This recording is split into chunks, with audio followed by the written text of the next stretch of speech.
Hey, Dramatic. So we just finished episode 8, and oh my gosh, this was the episode that I've been looking forward to quite a bit because I already knew about that boat dancing scene, and y'all, Tantai Jin, I mean, this was like the thing that hooked me into Talina the Moon and Luo Yunchi and Bai Lu. I'm like, y'all just have like such a dynamic chemistry together. Her up there dancing and giving those quirky eyebrows, and he's just like, I'm gonna quirk my eyebrows back at you, girl. Like, I'm fine with that. It's like, and the lip biting, that scene. There were some looks happening. I'm like, do y'all need a room? I'm saying, do we need to leave? Like, I don't know. Like, it was part of it, like him being entertained by this ruse that she was trying to keep up. He obviously knew, like, immediately. What are you doing? Like, what's happening? And I think just like before, he just wanted to see how everything was going to play out. But he's like, you know what? Let's entertain this. Let's see what she does. It was like, how long can your fingers slide? She's like, not long. And it's like, I want a solo dance. The harpist, right there. The one bullshitting in the back. Come up front. I'm like, me? I don't have a... Fine. All right, I'm going to give it to you then. And I was like, loosen up my butt. Like, I mean, you're not lying. You're not lying. I was like, ma'am, I thought you did not want to attract his attention. Because he's like, I'm already caught, so I'm like, I might as well go ahead and make this good, and then like try to finagle it in such a way to where I can try to escape. Because to him, he's just like, she's already caught. She's already literally hiding in plain sight. Yeah. Where can she run? I'm like, she's about to run this scarf around your neck and try and get off this boat. Well, it was so funny because she was doing her dance and it unlocks a different side of Susu. And I'm like, girl, I didn't know you had it like that. Like, and she's like, she didn't, because she confessed in the cabin that she's like, I don't know how to dance and stuff, so but she improvised very well. She improvised very well, and the fact that he was genuinely entertained, like he was smiling because he's just like, I cannot believe this girl. Like, like he wasn't even mad. He wasn't. He was just like, yeah, you can keep dancing if you want. You want to dance on my lap? Okay. Even with her taking him hostage, he's just like, there's nowhere for you to run. I already had him cut the boat. There is nowhere for you to go off of this boat. She's like, I choose option B. Yeah, and he seemed genuinely hurt that she would rather jump off the boat and potentially drown than spend more time. Because she's like, I'm going to die in 2 days anyway, so I might as well take myself out. Right. And I think what was so funny when she first took him hostage and used that scarf, you have to remember, she wanted to keep you alive. So it's not like you really have much to fear because, like, yeah, she threatened to oust you, but she's been wanting to keep you alive all this time. Right. So clearly you have the upper hand here. It's just trying to figure out, what are you trying to gain from her? Like, what do you want? What do you want? And then when she jumped, I was really expecting him to jump in after her. Like, I expected him to just not even think and just dive on in. The look on his face when she actually jumps, like he feels like, oh, I fucked up. Right. Like, I screwed up. And you could tell he was kind of regretting calling her bluff. Like, oh yeah, she's not going to jump. She's, Right. Like, she wouldn't be that crazy enough to do that. Yeah. And it's like, but you forgot, this is not Shiwu. This is Susu. Yeah, this is Susu, yeah.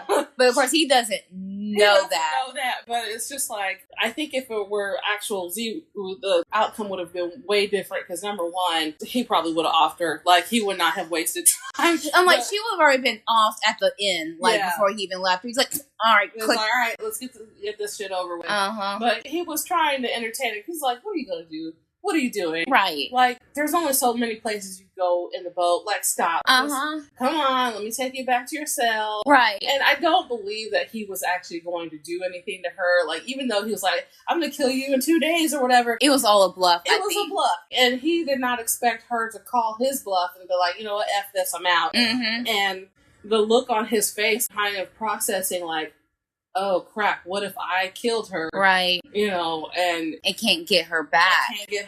Yeah. They're already in a shaky situation with his kingdom and her kingdom and all the other political machinations going on. And it's like, I don't think he's thinking that high level. He's just like, oh crap, I lost the only person that I might have some inkling for. Mm-hmm. And it was heartbreaking to see Luan use that to her advantage. Because, like, even during the dance, you see her looking back and forth between the two of them.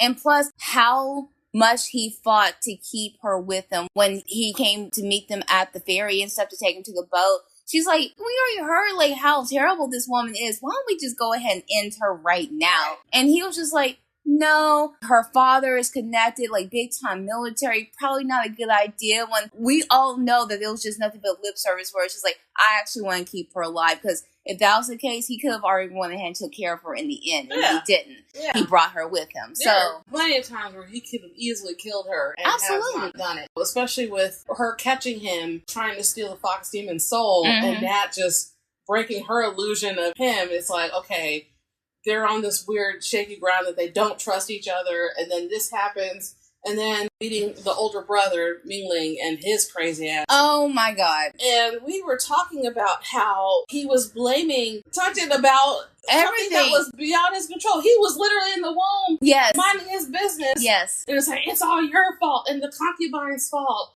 I'm like, you tripped over that and burned your face. It's not like in utero, Tantai Jin just went and blew you over. No, he didn't do that. Right. So you get that with a lot of siblings sometimes. They will just blame things. They like just want someone to blame. And I understand him being upset with his father because their father was crap. I'm sorry. Their father was crap. He neglected him for this unborn baby and this side piece concubine. And it's like, you have a kid right here. I understand you have a baby on the way, but you still have a kid that needs your love and attention. A special one who just lost their mother. Exactly.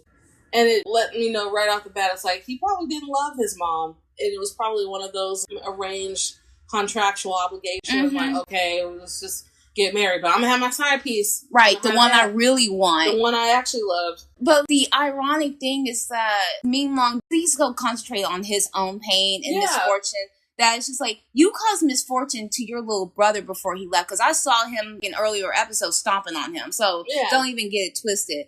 And then on top of that, I'm like, your father treated you both horribly. Yes. He got it the worst. You got neglect. He got neglect and pretty much cast off. On top of that, at least you were still treated as the crown prince, even though he might not have been if Tantai Jin's mother had lived and he was born, quote unquote, normally. I just hate the whole thing of people prejudging and putting all of their prejudices, what am I trying to say? Prejudice? Thank you. On them. And casting all of their blames and misfortunes and all kinds of far-fetched reachings onto him where it's just like, he was literally 6. Yeah. Like, he was a baby. Unborn baby in the womb. You caused this. And I was like, no. You need to take it up with your dad. And, Mingling finally gets his revenge and chokes him out after all that. Right. And then once everybody is tricked into getting captured, and just seeing that final scene with him, like, questioning with his auntie about, why did you betray me? And he kept trying to give her an out. Like, he asked her multiple times, like, please. And I think it would have been one thing if she said, I have a daughter. He had, he took her, and I was trying to get her back, and I was desperate. And I think had she just left it at that, I think he would have forgiven that and seen, like, okay, that makes sense. But it was what she was adding on to it. She's like, well, she's my daughter, and she is mine, and she came out of my body, and yeah, you're my son, but you're evil and unfeeling and blah, blah, blah. You don't feel things and you're empty, but my daughter is pure and innocent. And it's like, girl, shut the fuck up. Right, please do. You are not helping. He's in distress right now. He already lost his boo thing. And you are confirming his worst fear about, again, being betrayed and left behind by people that he tries to open up to. And it broke my heart because, like, she was so heartless about it. And we were talking about this earlier, how ironic it is that everybody labels him as cold and unfeeling and ruthless and he has no soul. But it's like, it's everybody around him that is ruthless. The epitome of that. And then projecting that value judgment onto him. Like, yeah, he struggles with feeling emotions, but he doesn't really act unless he's infringed upon. Right. You know what I mean? That hurt because it's like, did you actually care about him? Because if you did, you would not be saying these things. You know what he was when you advocated for him and took him in, and then you're going to crush him by saying these things. Right. And it made me mad because it's like, you were the one that wanted him alive. You wanted him to live. You fought for him. Yeah. You fought for him. You abandoned him. And then you come back and being shady. And it's funny when she was talking to her, the bodyguard's dude's name? I think like Neon or something like that. Yeah, he's like, we're going about this the wrong way. It's deceptive. She's like, you know what? It's a means to an end. We got to do what we need to do. And it's like, who is this lady? Right. Where's the lady that was like advocating for a child, a newborn to not be left to die? Right. I'm like, this. And the thing about this also is that she saw signs of him actually being a decent person, minus of course him absorbing the demon seed that ended up being poisonous and stuff. But I'm like, where was that when he gave you that pen and you were shocked that he did that? And it goes to show that he had caring. She also knows how much he cared about Yishu. She even admitted that at last you had at least cared for someone. He cared for you too, and you abandoned him, you lady. were the first person he cared for, and you not only abandoned him, but you backstabbed him. And to make matters worse, you reiterated that he should not be living. And it's like, what happened? Like, I know you're desperate to get your daughter back, but what he needed was someone to tell him that they care for him and it's genuine and that he's loved and he's wanted and needed. It's like, no, you're not my biological child, but I see you as my son. Right. And I did something desperate and stupid. And I think had she just apologized and just left it at that, it would have been fine. But she just kept pushing the dagger in further and further and talking shit. Yes, and blaming him for Yingxin's going crazy and stuff, which was unfortunate. I hate what happened to her at that aspect. Yeah. But, I mean, he's absolutely right. She decided to betray him first and was okay with killing him as long as she got to go back home. Exactly. He explained, he was like, if she had just put in like a sedative rather than trying to kill him, that would have been different because at least I would have been alive. But and had a chance. She was willing to outright kill me. What was I supposed to do? Right. And so it gives another layer of like, he doesn't kill for the sake of just wanting to kill. Like, it's a reaction out of self-defense. It's usually out of self-preservation because literally everybody that he's interacted with has tried to fuck him over in some capacity. And yeah, it was just...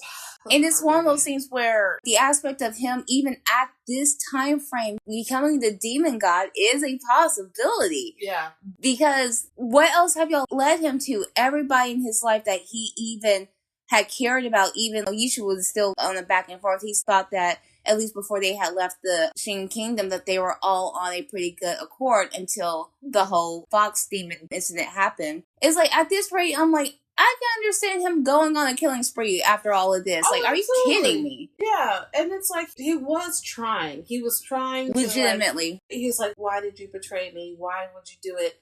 Do you regret doing it? He kept questioning her, and she just kept doubling down. She doubled and tripled and then quadrupled down to where she just kept digging her grave. And he was almost pleading with her, like, please say, like, even a inkling of something nice to save you. But he's like, that's okay. I played the long game and planted that freaking spider on that pen. And it kind of like, his nice gestures are like, is it an actual nice gesture? Or is it like, quote unquote, insurance for something down the line that we don't know about? Well, I guess it has to be her telling him the reason why she had came back, especially after all this time, and then suddenly you just all of a sudden just pop back up like, oh, I'm here to take you home. Right.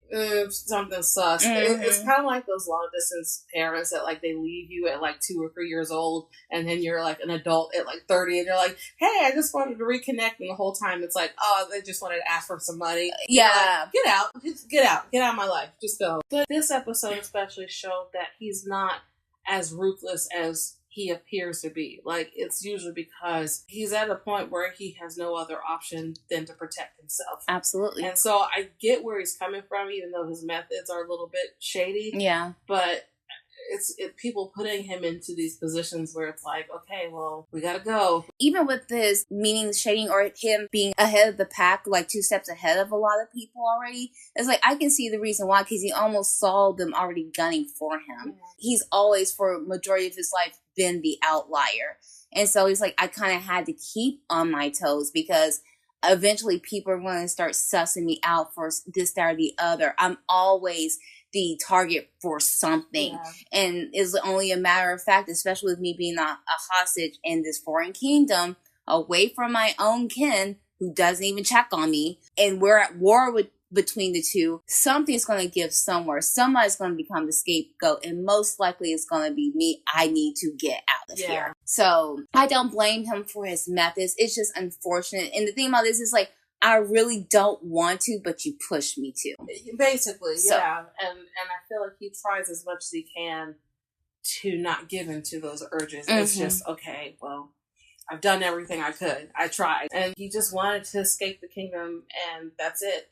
That's all he really wanted, was just to get out of here and escape. And it seems like there was always something pushing him back or keeping him constrained. I think if all this power-hungry stuff hadn't come about, and if Lisa Sue as Yishu was just nice to him overall, I think he would have been content with just being in the cabin with her somewhere and y'all just chilling out for the rest of the time. So, I'm like, that would have been fine. But unfortunately, that's just not where our adventure is going to end up. So what do you think is going to happen in episode 9? I want to know what happens with Shivu, like where she ends up and who finds her and what happens at this point. And then, I don't know. Like, every episode has taken me in a different direction than what I was anticipating. Like, yeah, we're still diving deeper into his methods and motives for why he does what he does. But it always takes a turn that I never expected. Like what happened with Mingling and his issues with, issues is an under. Like, my dude, I get you're mad, I get you're upset, but you are redirecting your anger to the wrong person. What he did to his dad, I get it. Yeah. I understand. And there was probably no telling what happened after Tentai Jin, and his dad to his last breath was just still just like, I want to bring the son I mistreated and pretty much disowned so I can look at my love's pretty eyes. I'm like, get out of here, Severus Snape. Are you kidding me? I'm sure, like, Mingling was also just like, I'm right here. Right. Pretty much just like, yeah, you are my one and only heir, but you are the best one I got right now. Bring back my loser weakling son. So I can do that. I'm like, why didn't you do this all in the years beforehand? So when Mingling had chunked him out, I was like, oh, yeah, well. I did not feel bad for that. Not at all. Not at all. And plus, I'm like, of course, he's the villain, so he has to get, like, his villain arc story going, which he already apparently has since, at the age of, 11? So there you go. So there's that. I will say that I know it goes on in episode 9, and you're going to enjoy it. Yay! I know. I'm loving this drama so far. This is a very good recommendation. It's heavy. There's a lot to, like, take in emotionally, but it's a payoff if you sit through it and are willing to follow the threads of where the drama is going. Mm-hmm. So a lot of emotional undertow. Yeah. So, well, we're going to get back into this, and like we have said, this is just our thoughts.